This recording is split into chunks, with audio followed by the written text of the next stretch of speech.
So Bradley the Bulldog Johnson here, Bulldog Boxing. Right after I released my video earlier today about the Golovkin-Canelo situation, how that's going real sideways. We've got Oscar reporting a no-go. Gennady Golovkin has now been stripped of his IBF middleweight title for not agreeing to fight Sergey Derevyanchenko. Okay. So as of May 5th, once Gennady Golovkin fought Martirosyan, he had 90 days to fight Sergey for the IBF middleweight title to keep his title. Sergey was the mandatory. Golovkin had until Wednesday to agree to fight Sergey. It was required that he had to have a written promise submitted that he would fight him by that date. Okay. Now that he hasn't fought him, the IBF will find the two, top contenders, top available contenders to fight for the vacant belt. So I'm assuming that's going to be Sergey Derevyanchenko against whoever they find and deem to be the next quality opponent. So there's several issues here. I mean, Golovkin's quest to unify the middleweight division is falling apart a bit, and it's not completely his fault. He's catching a little bit of the short end of the stick. It's not his fault. Canelo had failed the test. If that fight moved forward, then you'd probably set up for him to defend one of the titles. Charlo's the WBC, I believe, mandatory. And let me see here. I want to see who the WBA is. Is that Saunders? Let me see.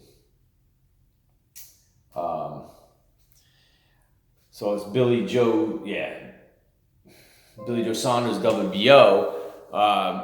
Regardless, we all know there's 4 big belts out there. Gennady Golovkin had 3 of them. Saunders has 1 of them. So that should have maybe been the fight to unify. But now you've got the IBF that's being stripped.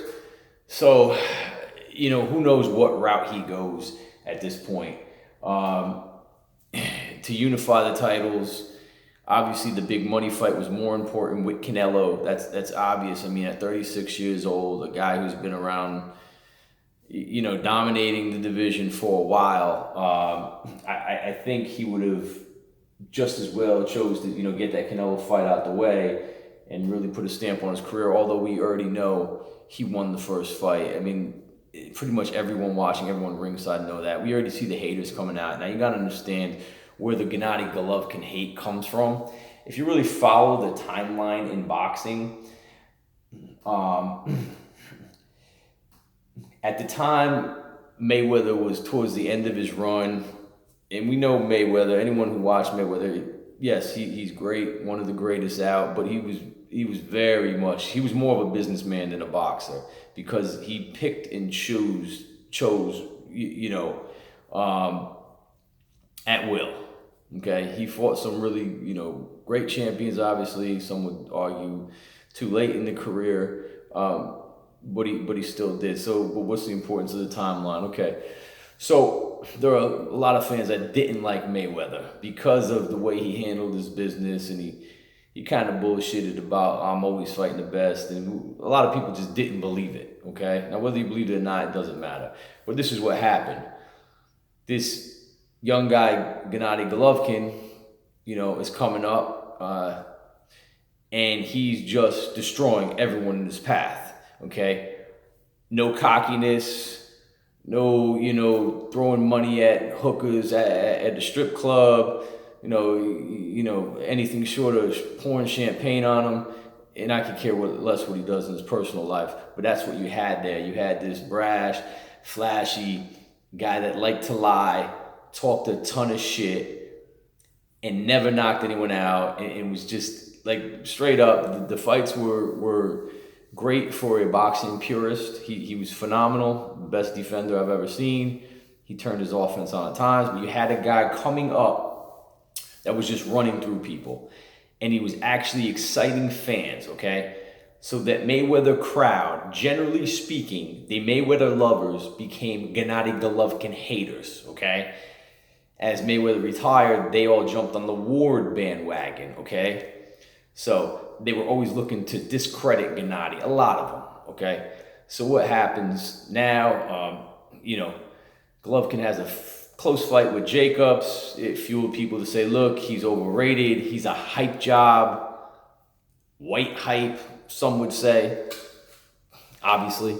So we kind of went that route with it. He gets Canelo gets awarded a draw versus him. Now that, there's more reason to open up that thought of him being overrated.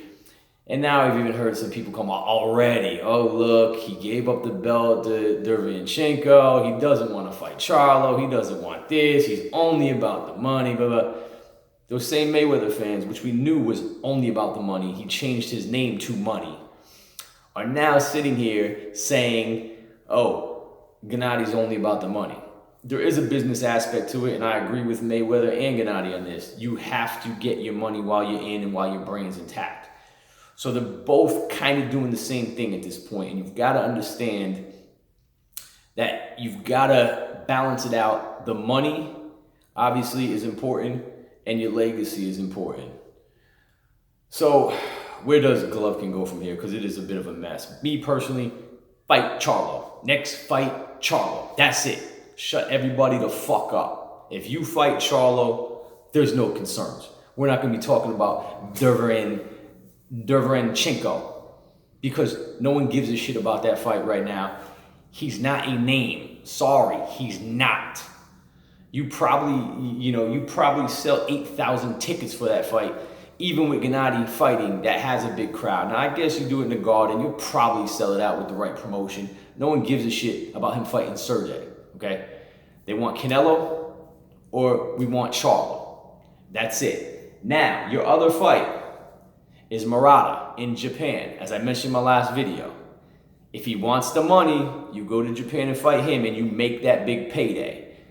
But now you're suspect of giving up another belt. You gotta be careful. I don't know that he's gonna have the opportunity to unify the division. I mean, where's Billy Joe Saunders at this point? I suppose that's the other route. You could probably push a mandatory off if you fight Saunders for the other belt. I believe the other mandatory will be pushed out, and then you fight Charlo after that. Of course, if Canelo's not lined up for that, depending on where that goes, who knows? They may fight in September. Jacobs may fall through. This could all be bullshit on Oscar's side. But if you want to take that fight in Japan for the money, he could probably earn upwards of 20 million plus on that fight for what's going to happen over there, even though he is a no-name, but that's a money fight. And then you go after Charlo, you go after Billy Joe, and then maybe then you fight for the IBF. It's all getting sticky here, though. On the real, yeah, sure, I would have loved Gennady Golovkin to say, hey, fuck it, I had an easy fight with Martirosyan. Let me fight, Sergey by late July, and then you're still set up for, say, October, November, December on another big fight. But that's the way it is. But, people are going to have their biases. You just got to call them as you see him. People already talking about, he don't got that big name on his resume. Man, he's running through people. 20 consecutive title defensive. It's impressive, okay? He knocked out at one point, was it 20 to 23 straight people. It is what it is. But at the time, he is stripped of the IBF belt. He's got 2 belts left, and hopefully he makes a decision soon on who he's going to fight. So if you got an issue with it, just chop it up.